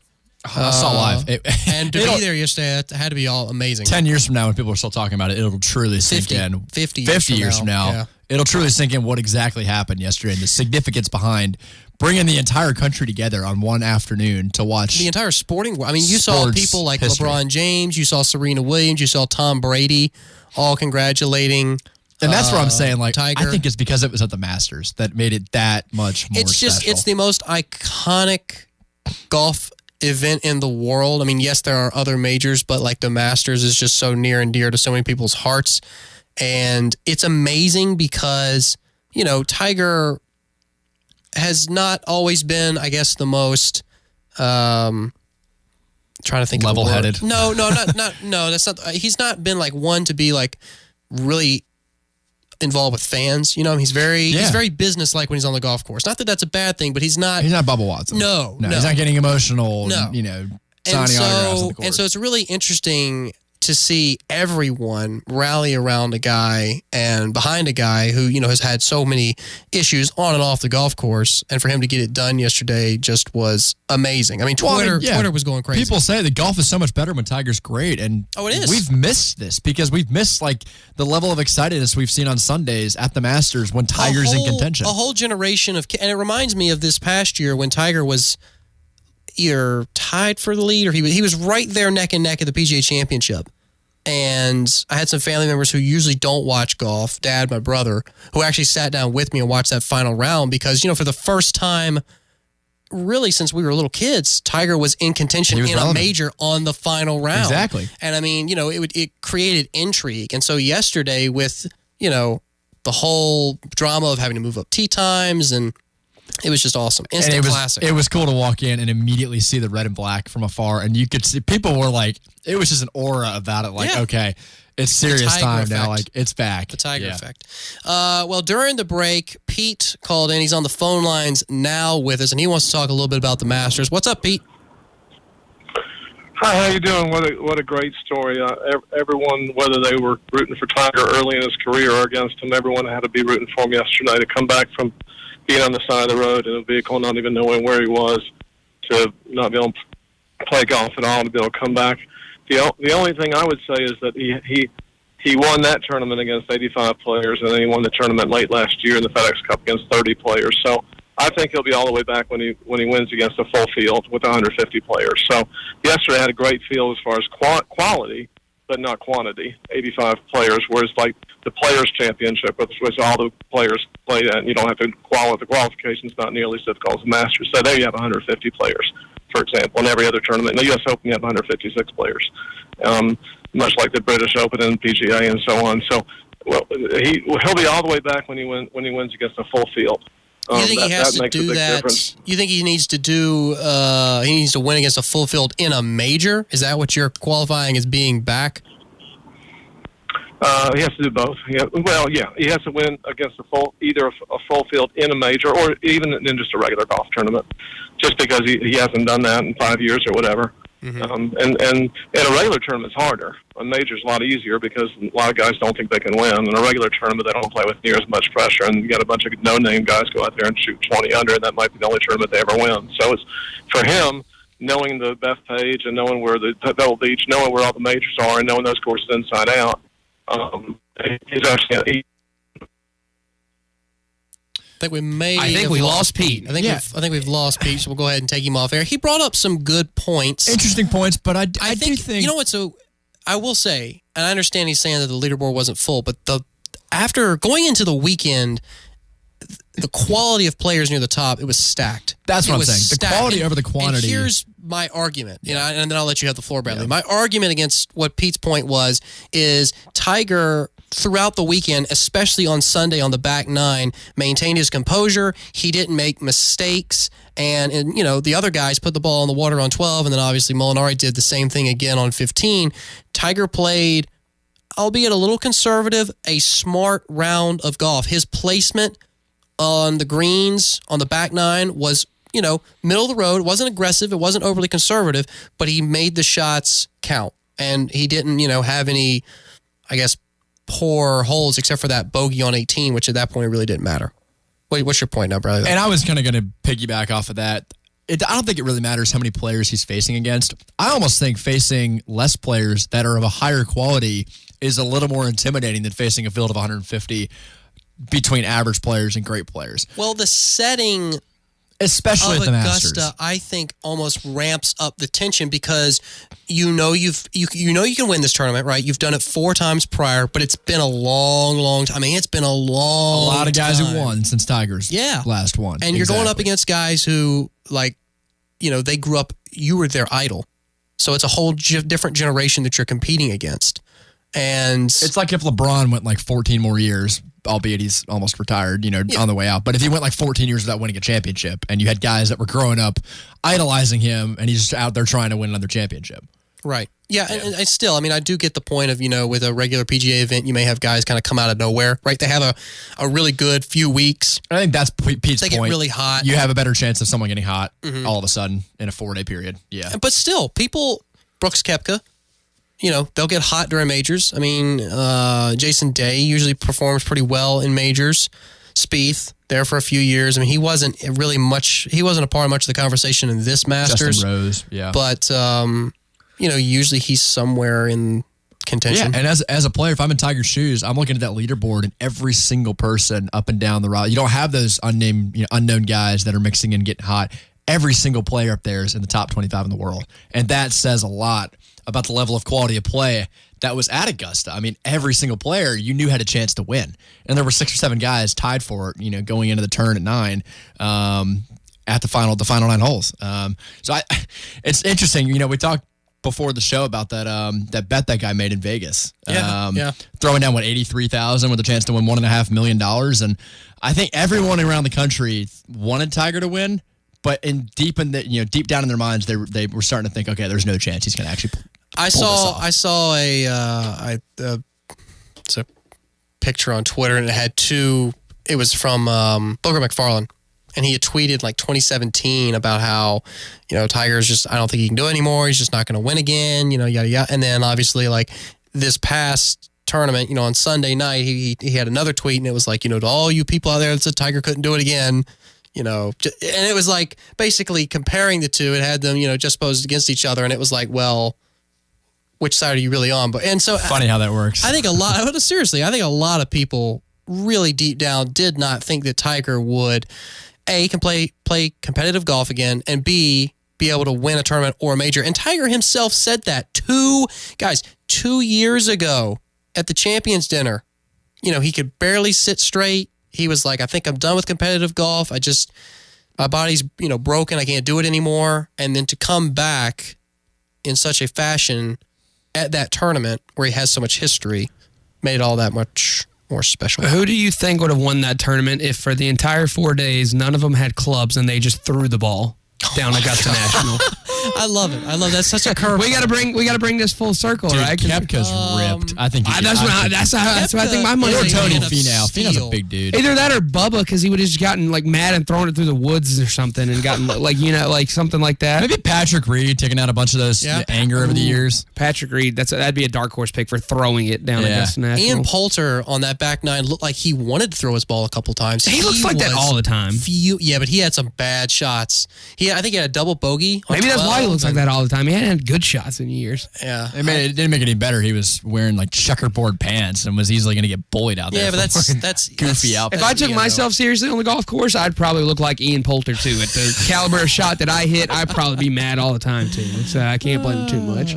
Good stuff. I will say, over the weekend when I went camping, I did find we were out there at like a waterfall stretched out for miles down the river, and I was looking around. I found a rock about the size of a golf ball. Where's this going? You talking about the golf ball, throwing the golf ball on the golf course? I found a rock about the size of a golf ball, and I was like, all right, I got 80 yards. I got to throw this. Let me just absolutely sling it. I didn't know if I got 80 yards, but I got it down there pretty well. Is that why your arm's in a sling right now? It's actually a replacement one. I had to replace the one that went flying 40 yards down the river. Well, to bring this full circle, because again, the whole point of this discussion was to talk about the fact, do teams have to win, and obviously Tiger winning a Masters tournament, a major championship. Do teams, college football teams, do they have to win a championship of any kind, right? Conference championship, national championship. There's really only 2 kinds of championships. Do they have to win a championship to be back? Champions of life. Don't forget that. Oh, yes, that's right. We're looking at you, Tennessee. Does Michigan have to win a championship to be back? Does USC have to win a championship to be back? Does Notre Dame have to win a championship to be back? Well, tell me what. Tell me this. exactly why are people wondering if they're back? What did they do back in the day that was so great that suddenly they're not able to recollect and recapture? Winning championships. Dominating, winning. Well, not only won championships, but dominated for an extended period of time. That's the point I think we're trying to make here, is that I think you got to win a championship, not just one. I think you have to have sustained success for a long period of time for you to officially be considered back. That comes with winning a championship. My argument is both, because Clemson had a great stretch of years in the early 2010s.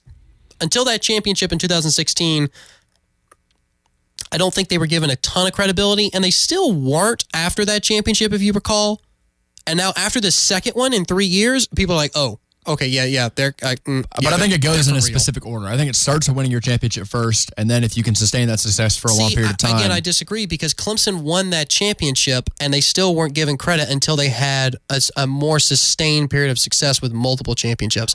I think if you win more credit, though, than they would have not received, or they would have received if they didn't win a championship. Yeah, but I think if Clemson wins, if Clemson wins that championship and then does nothing for the next 5 years, people are going to say that they're back or whatever. Would you say this argument, as it relates to like Tiger being back, would this not apply more to like a head coach that sustained a lot of success at a school and then had a drop off and then reestablished success either at that same school or maybe even at a different one, as opposed to like a program being good and then not good and then good again? Just because this is an individual argument. Kind of like Pete Carroll, almost, how he left for the NFL and won a Super Bowl. Something like that. And if, in theory, if Pete Carroll came back to like a relatively small school, maybe didn't do so well there, got hired at a bigger school, and went back to how he was early 2000s with USC. What about Chip Kelly? I was going to say Chip Kelly. That was literally something like that. Yeah. I think if Chip Kelly within the next 5 years wins a national championship with UCLA, I think that's more similar to Tiger. But I think you got to win a championship. Yeah, Chip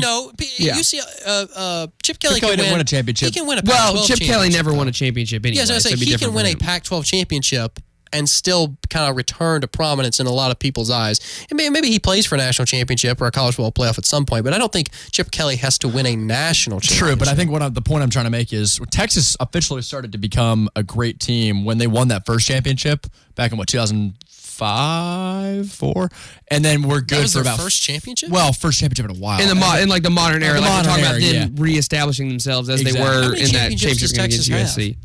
Probably 6 or 7, I think. Would you be impressed if I had that number just like rattled off the top of my head? I would. I expect I'd be impressed with myself. I didn't have a chance to research that one before the show. Instead, I'll just stall while Bradley types on his laptop. I'm pretty good at that too.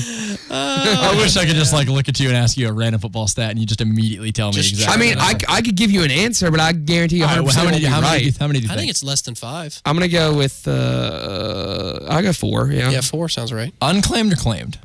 Ooh, claimed. Oh my gosh. Claimed is 4. Hey. I told you I knew it. 1963, 69, and 70. So they had a pretty good stretch there for a while in the 2005. Okay. So they went about 35 years without winning. Yeah, you said first one in 2005. Well, no, first one just in recent memory. Like, what? They've had. Well, speaking of like having random answers to random questions, and I know we talked last week about, I think it was last week, maybe the week before, talking about me being a tour guide. Had a kid on a tour this past week. He was like, I don't know if you know the answer to this or not, but how many lamps are there on campus? Like street lamps, like street lights? And without missing a beat, I said 2,078, and he went, really? I said, no, dude, I have no idea. Why the heck would I know that number?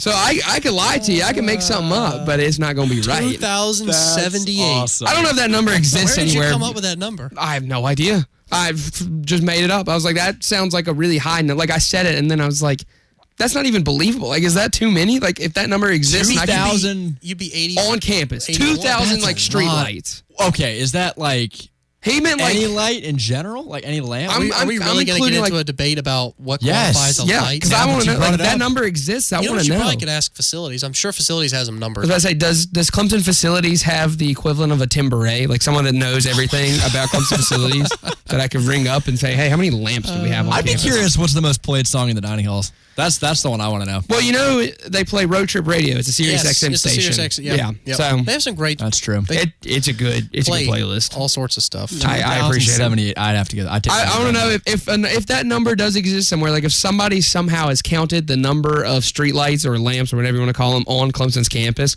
what that actual number is, as opposed to, because I'm sure it's not at all close to 2,000. But if it is, I want to know now. And you know the response you'd get if you went up to someone and be like, "Hey, you want to know how many lamps are on campus?" They're going to 2007. They're going to be like, "All right, cool, hook up." Like they would, no one would care. Okay, cool. I was like, "Why are you asking me? Like, what difference does that make? Like, is your college decision really based on how Was many that his light only bulbs?" question on the tour? No, and he had others, but this was like halfway through the tour, and like Where were you standing? That'd be the kind of question I would ask you if I'm in the crowd, like mixed if in. you're just At like what bored point that in day. the tour, like where were y'all? We were walking from like the horseshoe, which we usually talk about housing, dining, transportation, and safety. So I guess it like kind of relates to the safety talk. But we were walking like right there in front of Sykes and like right there at Bowman Field. Yeah. Like it was opening up. You know, there's construction there, and there's a whole bunch going on in that Bowman area. And he wasn't phased. Gary wanted to know how many lamps. You should have been like, "Do you know how many lamps you have in your house?" And when he says no, you'd be like, "Well, yeah, I don't know." You how many go there are home on and this count, campus." and I'll walk around here and count. If We'll you can't circle tell me back. how many there are in your own house, then I can't tell you how many there are. But on this campus. to close this argument before we cut to our last break of the show, we all kind of agree that in order to be back, championships are involved, and you need to have a prolonged period of excellence. Not necessarily in that order, but a variation of it. Looking at you, Texas. Make the playoff this year, then we can talk. You think that's going to happen? I think, no. I think, Say no. I think they got a better Just chance than say most. no. How about I'd that? say no. 10-4 last year, You think a Big man. 12 team really, though? I've told you for several weeks now, I think Texas is winning the Big 12 next year. If they mess around and only lose one game along the way, why not? See, I'm It's a still, winnable I'm Big still 12. thinking Clemson's going to get in. I'm thinking Alabama would get in. I'm thinking a Big 10 team would get in. Probably Ohio State. It's I think if it's going to be a Big 10 team, it's got to be Michigan this year. Yeah, I would. And Ryan Day's first year, and they didn't make the playoff last year, I'd be shocked. Give me Justin Fields, man. I'd bet. Give him a year to adapt to that system. Ohio and they'll be State's won unstoppable. 14 out of the last 15 against Michigan. That's all I'm saying. We'll talk about Ohio State and Ryan Day, but that is next after this commercial break. The 2019 blowout rolls on at George Coleman Ford, where cars cost less and travelers rest, like a 2019 Escape front-wheel drive. Suggested retail over $30,900. Sale priced at just $24,999 plus tax and tag. And never any document fees at George Coleman Ford, where the fourth generation of Coleman's is taking great care of you. George Coleman Ford, where cars cost less and travelers rest. Your home is an investment.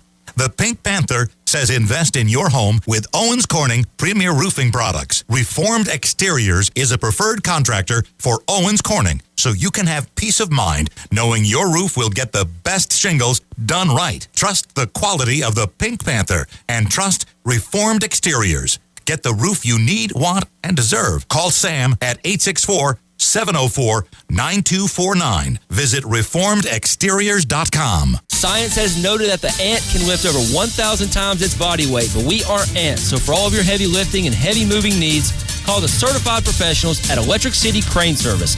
OSHA certified and safety focused, they provide crane rental and rigging for upstate South Carolina, Northeast Georgia, and Western North Carolina. Call 833-WE-LIFT for your free project quote. 833-WEELIFT. Also visit electricitycrane.com for project photos and more information. Go Tigers.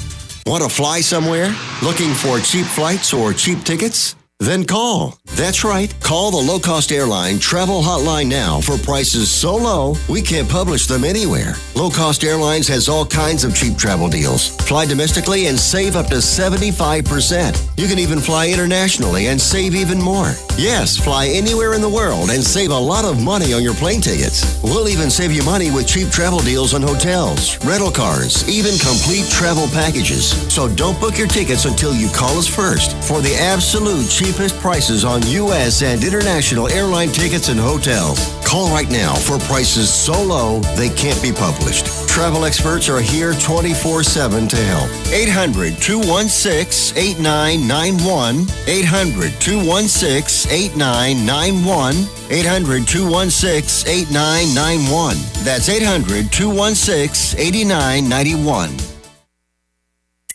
It's time to stop the debt collectors. It's time to get a fresh start. It's time to stop the foreclosures. Tax time is coming up. Time to do something for yourself.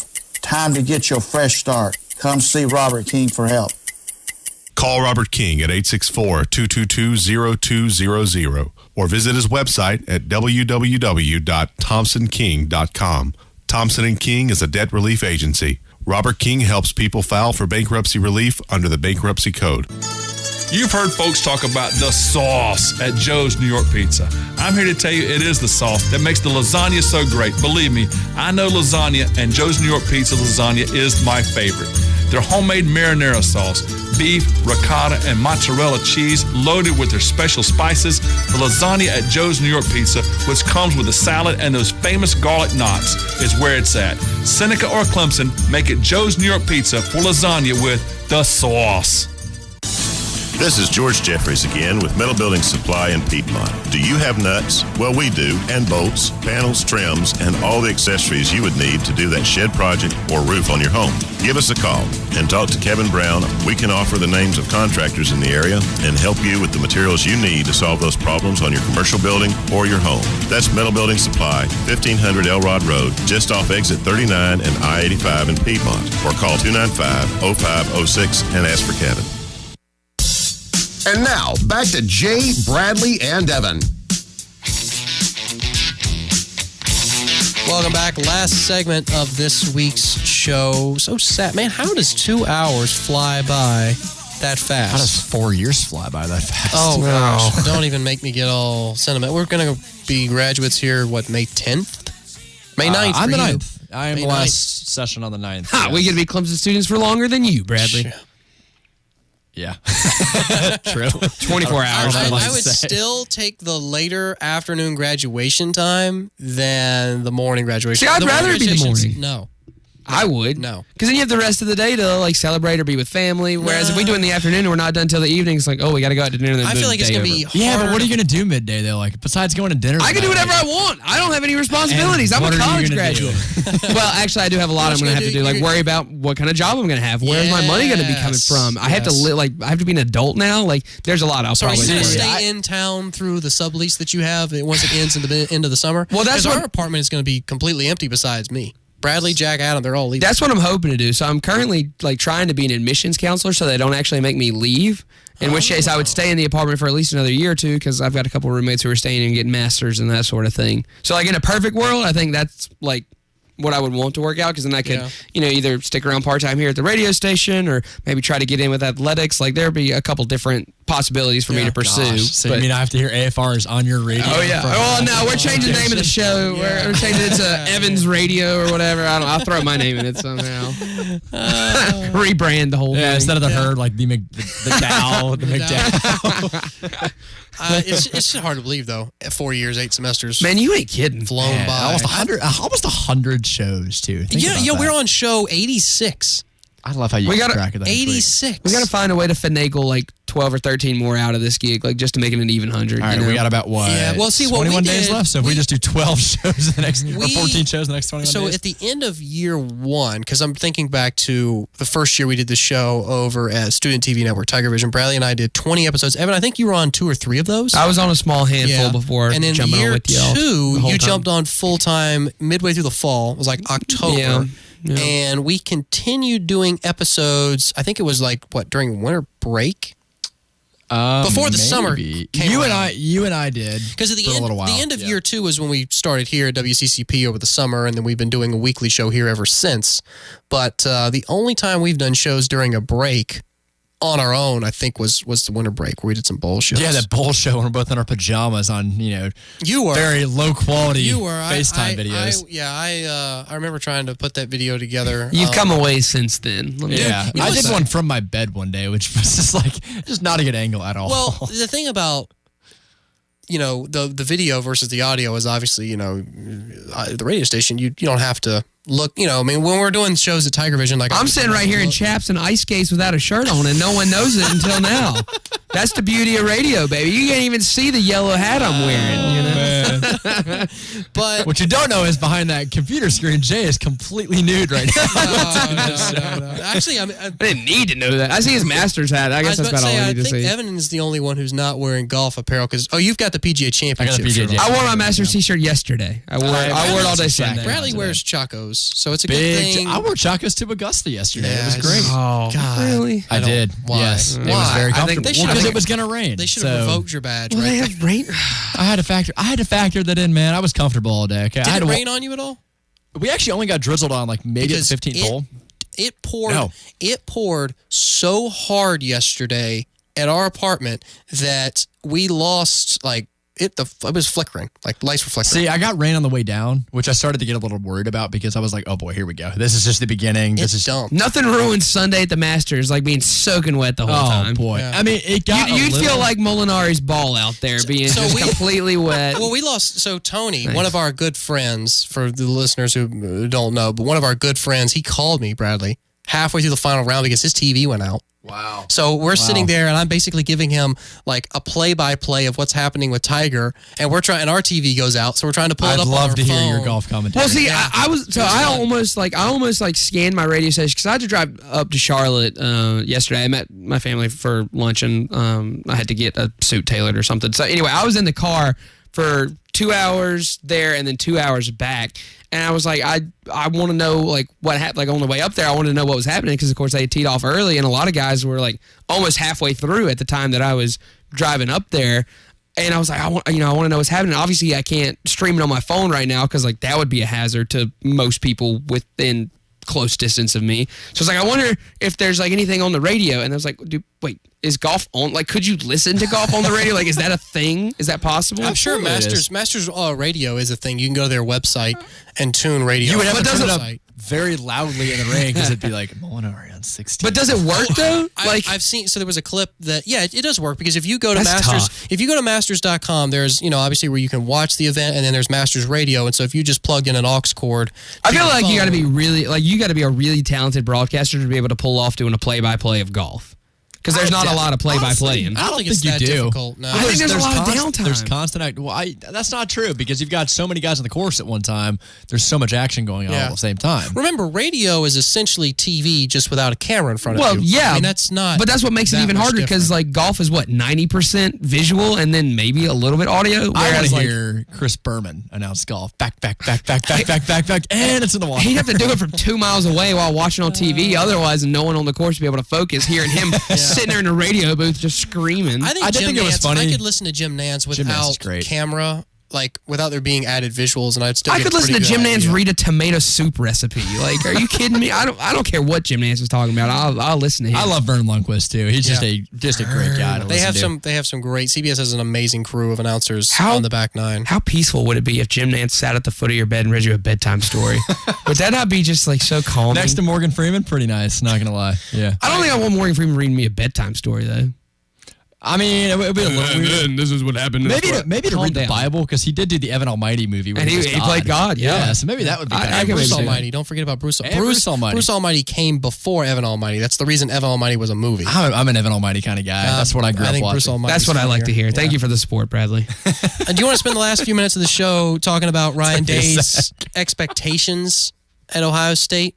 And what should be expected of him? Bradley needs to recover from me calling myself Evan Almighty a second ago first. Oh, I heard you. I don't want any more of that hot air to get in that head anymore. The studio cannot accommodate that head. A lot of air getting through that hair right there.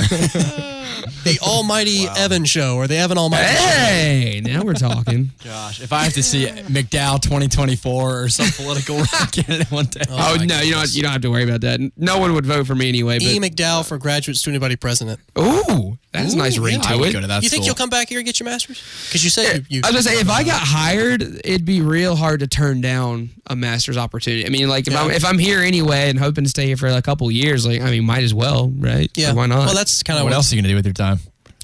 Kind of the same position I'm in, where golfing. I wasn't considering going to grad school, but when I was offered a position. It's hard to turn that kind of thing down. Yeah. But let's spend the last few minutes of the show talking a little bit more college football, and specifically who wins the national championship in 2031. Go. I want to make a $5 bet on this right now. Who wins the national championship in San Jose State? Let's just scratch the Ohio State thing. It sounds like we got 4 minutes left. We got 4 minutes. Let's scratch. We can cover both. Let's see. 2030. All right. No, how about not 2030? How about 2029? That is very, very similar. Do you even know Clemson's non-conference opponents in 2029? Wait, I think we have some of them. 2036. No, whoever 10 years from now, who wins the national championship? Because I think in 2008, if you had said, "Hey, Clemson's going to win the national championship in 10 years," people would have laughed at you because we just fired our coach and hired a guy nobody had ever heard of. Yeah. So, who do you think wins the national championship in 10 years? What year am I talking about? 2029. The 2029-2030 season. Since we're about to head into 2019-2020. You ready for this? Yes. Texas A&M. We play them again? Or no, you're saying I'm that. saying national champion. Okay. You had just been talking about Clemson's non-conference schedule. And I was like, really? No, Okay. Texas A&M. Gotcha. I think Jimbo's going to be there for a long time, and I think they're going to only get better, and I could see a few national championships in their not too distant future, and hey, maybe that's one of the years. I'm going to go the winner of the game on September the 15th of 2029 in Memorial Stadium between Clemson and Georgia. Really? The winner of that game right there. Really? You think? So, you think Clemson's just I was won gonna say, you think every Clemson can national do it again? championship for the next 8 years? I think Clemson could get in. I think by that time, Kirby Smart's hopefully finally figured it out and can maybe get over that Alabama hump. Yeah. And at that point, Saban's, we would imagine, probably gone as well. So Kirby might be running this division and conference for a while. Or would Plot Saban... twist, Kirby will be at Alabama. Ooh. Plot twist. Plot I was going to say, would twist. Saban leaving not make the SEC more competitive instead of like increase the distance between like Georgia and somebody else? I think it'd make it more achievable, though, more attainable. For a school like Georgia or Florida that's been having to get over that Alabama train for a while. You think it's going to be a team that's right now a pretty big powerhouse? I mean, it sounds like you're not picking anybody that's kind of... I mean, 10 years ago, what were they in 2009? Who was good then? Bama, Florida. I guess Texas was on its way out at that Boise point. State. Boise State, yeah. Gosh. They weren't national championship. Was it Missouri? When was Missouri really good? With, like with Chase Daniel and 2013, Missouri was it really Michael good? Crabtree? No, he went to Texas Tech. Texas Who was Michael Chase Sam. Daniel? No, Chase Daniel's like number one receiver. Yeah, but that was Macklin. Jeremy Macklin, that was it. Yeah. They were. I mean, they were up to like top 5 in the country. I don't remember what Michael time period Sam it was at Missouri though, right? Yeah, he was a the defensive player. guy. Yeah. I would be willing to say it's someone in the current top 25 right now would win it in 10 years. I don't think you're going to see a school. Maybe Kentucky. Maybe a school like I thought about go out on a limb and say Kentucky. If I'm going out on a limb, I'm going with Arkansas and Chad Morris. Give him some time to recruit, bring in some offensive guys. Who knows? Maybe. I'm gonna. You know what? I'm gonna go. Or Nebraska. Bigger With Scott limb. Frost. Give me Nebraska. Whoa. Give me Nebraska. I kind of like the Give Nebraska. me Nebraska. I'll bet you $5 right now that within the next, maybe not 10, maybe 15 years, Nebraska wins the national championship. All right, we'll do $5 with I'll raise you interest. to 50. With interest. Call me when we're almost 40. If Nebraska hasn't won a national championship, however money is exchanged in 15 years, I'll give you $5. You know what? Knowing you, they're gonna win it in year 15 after just sucking And for you'll 14 never years. hear. You'll be like, "Who is this Evan kid I hadn't heard from in 10 years?" Or I guess I won't be a kid anymore. I'll be We'll be on I'll be an episode adult. 987 of AFR. and previewing the national championship. Hey, you guys owe me some money. The show must go on. The show must go on. Sheesh. But we are What a crazy thing to think about. out of time. The show cannot go on anymore because Not this week, at least. Hour 2 is We're at 7 done. days. And we have to wait until next week to bring you another episode of AFR. But hey, always fun talking college football with everybody. Appreciate everyone texting and calling in tonight. Had a lot of fun discussing some topics with you. Again, thanks so much for tuning in. We will see you next week. So for Evan, Bradley, and myself, thanks for listening.